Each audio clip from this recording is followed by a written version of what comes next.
Welcome to this edition of the Empowering Choices podcast. Today we're going to be talking about dog parenting, which I think we have lots of title ideas, but correct. Something about I think the question in your voice was, what was the title again? Yes. A dog in the family. And we've talked about like dogs in the family from a variety of angles. Yeah. Because like we've talked about the fact that like, Eric, you've said that when you talked about getting a dog, people were like, oh my gosh, do you know how much responsibility that is? Oh, yeah. And then how like they don't say that when you're having a kid? Oh, yeah. No, you mentioned that you are thinking about having kids or, somebody's suddenly pregnant and it's not like the same response. Oh my gosh, do you have any idea what responsibility that is? Mm-hmm. But when I said, I want to get a dog, that was definitely the reaction I got from a variety of people. And I'm like, have you people never owned dogs before? I wonder if there's a difference between we're pregnant, which means the decision's been made, right? There's no like questioning at that point, and I'm thinking about getting a dog. Like there's a point of like, you haven't passed the point of no return in that scenario. Well, and I find it fascinating that when I see a variety of kids, the things that people worry about with a dog, like potty training, minding, not jumping up on you or other people, their kids do all those things. Oh, uh-huh. Now the potty training, a little different in there, but the whole minding or jumping up on people or grabbing attention or interrupting, I'm like, there's 3 things to worry about with a dog. Yes, you can throw in chewing, but at the same time, that's kind of obedience. And it's like once you have those respectively taken care of with your dog, it's good. And so I'm like, how come this difference of, caution, Will Robinson, don't get a dog, but a baby's good. Right. Because there's an awful lot more intensity. Do you think people should get dogs as a pre-child training experience? No, because it determines nothing. There's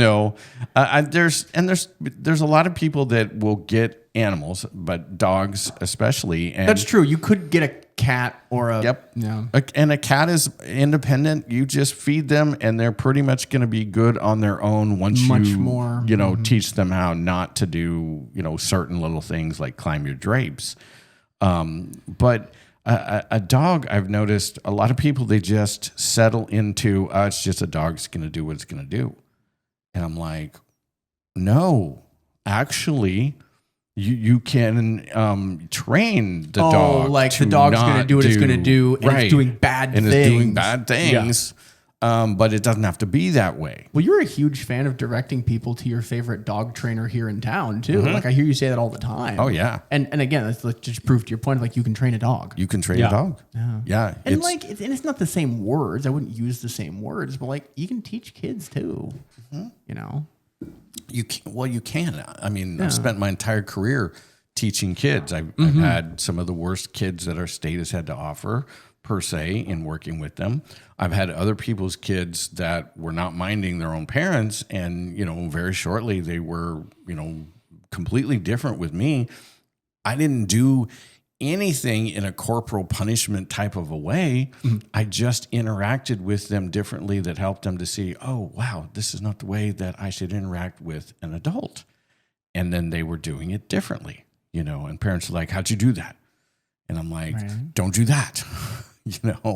And it just, so, I mean, even going back to a dog, adding into the house, there's huge benefits. I was just going to say, let's turn the bus a little bit. And let's say you have a family, you have children, and you also have a dog, or you're adding a dog. Like, you were just saying there's huge benefits to this.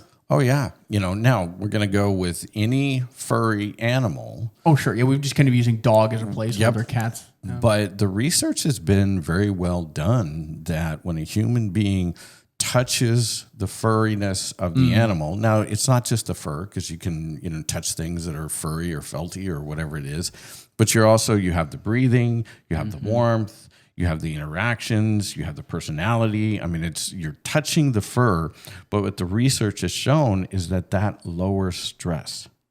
That's a huge stress reliever to have that living creature there that you are touching and interacting with. My brother told me a good one yesterday. He was, the question of, are you a dog person or are you a cat person? And there's people for whom the response is, are you an inhale person or an exhale person? Just give me the fuzzy creature so I can make silly names at it, which is I like all of them. But yeah, that's what you're saying. Yeah. Scientific studies show that petting animals lowers blood pressure. Huge. And stress and brings up good emotions. And then even if you have to clean up their poop. Yes. Okay. And that's the thing is I was just thinking about that because some parents might be saying, yeah, we went the gerbil or the hamster route, and now I've got a kid with a completely messy cage that they won't clean. Right. So how is this a benefit? It smells. Mm-hmm. That's different intentionality. I had to clean out the cat's box yesterday. I mean, if I don't want it to smell, I have to clean out the box. Right. So it turns out there's poop in your house. Right. There's steps that have to be, taken. Yeah. And then, I was in a home years and years ago, and they got a bunny, a great big bunny. A big one. And I learned that if you show the bunny, like the cat, where the cat box is, the bunny will use the cat box. And so that bunny would just bound around the house. And, kind of like you have spurts of energy of a cat that they'll just release. The bunny does the same thing. and it is very different to be sitting there watching TV and suddenly you have these two back legs that go boing. And it's cruising across. They're just going around. And then sometimes I'd look up and he's just sitting right there next to me on the arm of the couch. And they're like, yep. He kind of decides. That's a very friendly bunny. It was a great bunny. I definitely I've heard horror stories about bunnies. Let's say that. Really? Yeah. Sure. Well, I mean any animal really. Exactly. But I've also heard them about bunnies. Yeah. Yeah. Well, and ferrets are another one that a lot of people, because it kind of comes down to what do you enjoy? Mike Tyson enjoyed tigers. And he had. I can't recommend. It's funny. I saw a podcast, not a podcast, just a little clip where he was talking about, someone was asking him about, you have tigers, and this was, I think a couple of decades ago. And he goes, yes, I have several. And he's like, well, they're in the house with you. And he goes, they sleep with me. and they're like, they sleep. So they roam the house. He goes, one of them does. And I'm like, oh, this is fascinating. And Mike said in there, he goes, I don't know if I would take my life lessons from Mike Tyson, though. Well, it's really saying. Well, the thing is, it's not about taking your life lessons or not your life lessons. He did what he wanted to do. And when he talks about it, there is maturity there in how he's evaluated his decisions. And at the time he was talking with this person, he goes, I really have to be careful, though, in bed because tigers move in their sleep. Oh, no. And he goes, so that paw can just come over or that head can just come over and you can get cut. And I'm like, you're telling me good wisdom not to sleep with a tiger. Correct. But that was a thing, like the crocodile hunter. Crocodile hunter loved, the crocodiles and the parts of the reptile world that he loved. That's just kind of the way that went. I don't know if the research is there about petting a crocodile and having the same results as petting fur, but I've seen enough people who are in that reptile world for me to think there's got to be something. Well, there's certainly some videos that you've seen about people who have there was one video I saw about this incredibly friendly iguana that followed its owner around the house. Bearded dragons. I mean, we have an employee and she's had bearded dragons, and I've had several clients that have had bearded dragons and iguanas, and I have one who has a snake, and she, as a grade schooler, loves her snake, and so there's connections with pets that definitely provide, good human, what am I looking for? Good human responses. Well, and I think part of it too that I don't think we've quite touched on yet is that those are the benefits of a pet that the child may be like, yay, this is why I have one of these. And then there's the flip side of like, and if you want those benefits, you have to help clean out the cat box. And helping a child learn that kind of responsible behavior is also good because it's equivalent to other things. Like I have to take out the trash in my house, whether I like it or not. I have to do the dishes in my house, you know? So it's like, it's a good training tool. And if owning a cat is motivating, then it's like, okay, you get cat if you clean out cat box. I mean, isn't that the classic, like, I want a cat. Okay, well, you're going to have to take care of it. Yes. You know, isn't that the classic conversation that you see in kids shows and kids books all the time? Exactly. I'll water it and I'll feed it and I'll take it for walks. And please do all those things. There's two things to that. One, that means you as a parent have to be intentional. And if they're not going to do it, you can't just take over it. You know, and if you're going to take over it because you can't bear to let it go now that you're bonded with it, then there has to be some privilege lost that the child has. Oh, if we're using this as a parenting discipline, like leverage. Yeah. Fun fact, do you know what the number one way around the world from regardless of culture to teach a child responsibility? Doing the dishes. No. Josh, you need to chime in. A pet. A pet. Responsibility for care of animals. It's I was going to say, number one human So that way. doesn't sound inherently like a pet. Like if your family owns goats, does it check the same box? Can goats become pets? Well, they can, but sometimes they're not. Sometimes they're not. Right. Yeah. Yes. So I'm guessing that category of taking care of animals is pretty broad. Like it is. Our family owns so you goats. can have them and take care of the goats or the Yeah. chickens. However, in our part of the world, sure. most of those animals are going to be pets. Right. Yeah. Yeah. There's a rare family that raises rabbits for food or something. I have one of those clients, but they're rare. Africa actually has had that introduced because I had a friend that went over there and they were in areas where food was kind of scarce. They showed them how to be able to raise rabbits and such as a farming type. I think I heard someone say that like dollars per calorie, rabbits are your best bet. Like investment and then like eating them. Right. But yeah, we're generally talking about pets here. Yeah, we're not talking about eat your pets. No, don't eat your that pets. was not the title. That was not in there. No, but if you're raising like a rabbit for food, that's like a different experience. I have a client and they love birds and they have several pet chickens. Pet chicken. Oh, Pet right. I know chickens. exactly who you're talking about too. Yeah. Yeah, when you can have a pet bird that's a parrot or a chicken. I wonder what the lifespan of the average chicken is. I know parrots is incredibly long. I have no idea about I chickens. don't know about. I love asking people like if they have an exotic pet. I think one of my clients has a pet pig. Yeah. So like, you know, relatively small. And I was asking what the lifespan on one of those was. I think there was like 25 years or something. Don't quote me. It was longer than I thought. Yeah. You know, my son, as you say that, when he was in early grade school, was gifted a Russian tortoise. As a punishment? I was so not happy. Oh, Russian now, how tortoise. big is a Russian tortoise? well, at this stage in the turtle's life, it was about like That's this. huge. Okay, How big does it get? They can get bigger. I can't That's remember. nuts. But they can live up to 125 years. Sure, yeah, turtles are really long lived. Which meant he's going to be gifting that to someone else down the bloodline at some point. Right. And when he's at college, guess who's going to have to be maybe taking care of it? Yeah, it was a huge thing. That's amazing. But, you know, he really enjoyed that tortoise. I don't think I hear you talking about still having one. No, there was a very misfortunate situation that occurred where he did die. Ruh-roh. It had nothing to do with our care or his care or not care because he was pretty good about cleaning out the box. Okay. It's just that the neighbor decided to assist us with the dandelions on our fence line because he didn't like weeds. And so Roundup kills well.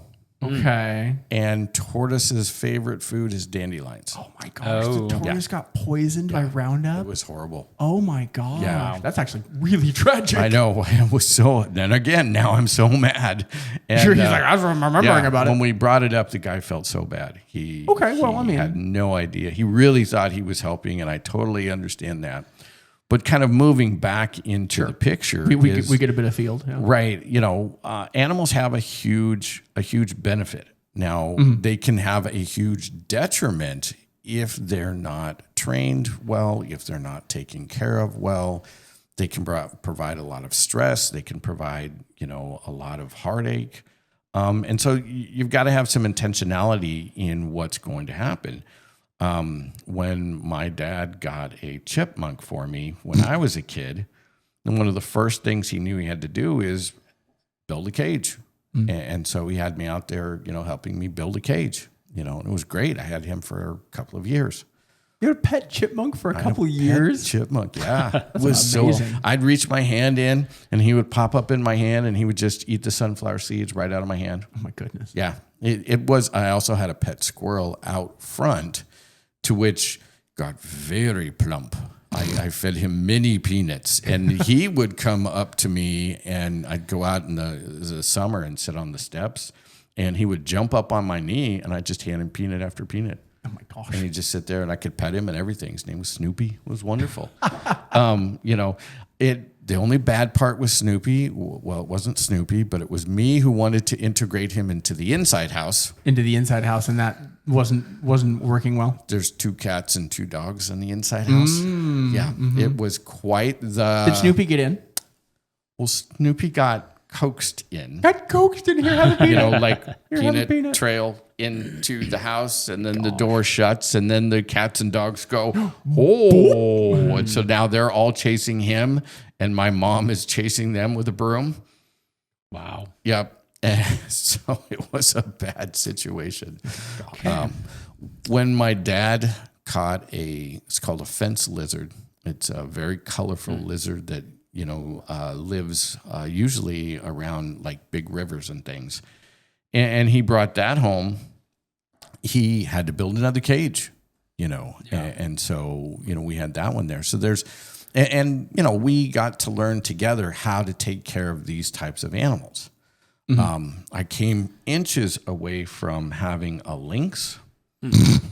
Because my dad worked for the Forest Service and his buddy said, you better get your boys over here tonight. And he's like, I'm putting them to bed. He's like, just bring them in their pajamas. They're never going to see this again. And we got to hold and bottle feed a litter of lynx that had their eyes still closed. Oh my goodness. Wow. Yeah, it was amazing. The Forest Service had found them. Their mom had been poached. And, I can still remember that. I'm just holding that little furry body because it's a little different fur than a cat. And feeding. I worked hard on my dad. I got so close. He goes, you know what? If it wasn't for the city recently making it illegal to own exotic animals in the house, he goes, I'd let you have it. So it wasn't your dad saying no? No. Well, I mean, he did, but my dad is a man who grew up on a 5,000 acre cattle ranch and at one point raised a deer. Okay. And the deer would come into the house. Yeah. Wow. And so, that was, part of my pressure point. Sure. Like here's you why owned I a deer, should have this. Yeah. Amazing. But with all the animals that I've had, it was always a joy to be able to work with them, have them. I mean, sometimes they provide, when you're bored and you have your animal and you might just toss the ball or roll the ball, or you might just, have... For your pet turtle. Mm-hmm. Yeah, no. I did not have a pet turtle. My son had a pet turtle. But it doesn't work the same with them. So I think our takeaway is like owning a pet is like anything else. It can be good and you have to be intentional about it. Yeah. I mean, I think that's really the key word here, because it can go horribly if you're not intentional and you don't train the animal and you're not like involved in the thing. It can be just another stressor. But if, a wise man once said, with great power comes great responsibility. So if you treat an animal that way, then it's an additional, I don't know, I'll even go as far as to say parenting tool. You can fight me in the comments if you want, but. Well, we haven't even covered the defense part of it as well. I mean, do we have a part 2 about pets? We could. Family need pets? to be Maybe a part we should. 2. We'll see. That would I'll be a take good part idea. 2. So I think part 1 basically could also be titled, if there's a disagreement amongst a couple, if you should bring a pet into your family and you're the one that's in agreement that it should, just show this podcast to the other person. And they'll say that they should own a deer. And they'll say, let's do a deer. I'm not sure if this is the best podcast for that argument. Probably not. So, really, I'm not sure. But yeah, let us know in the comments how pets have impacted your family and your life. What is the most exotic pet you have owned? Most and exotic how did it pet. go? And we look forward to reading those. So make sure to like and subscribe, and we'll see you on the next episode.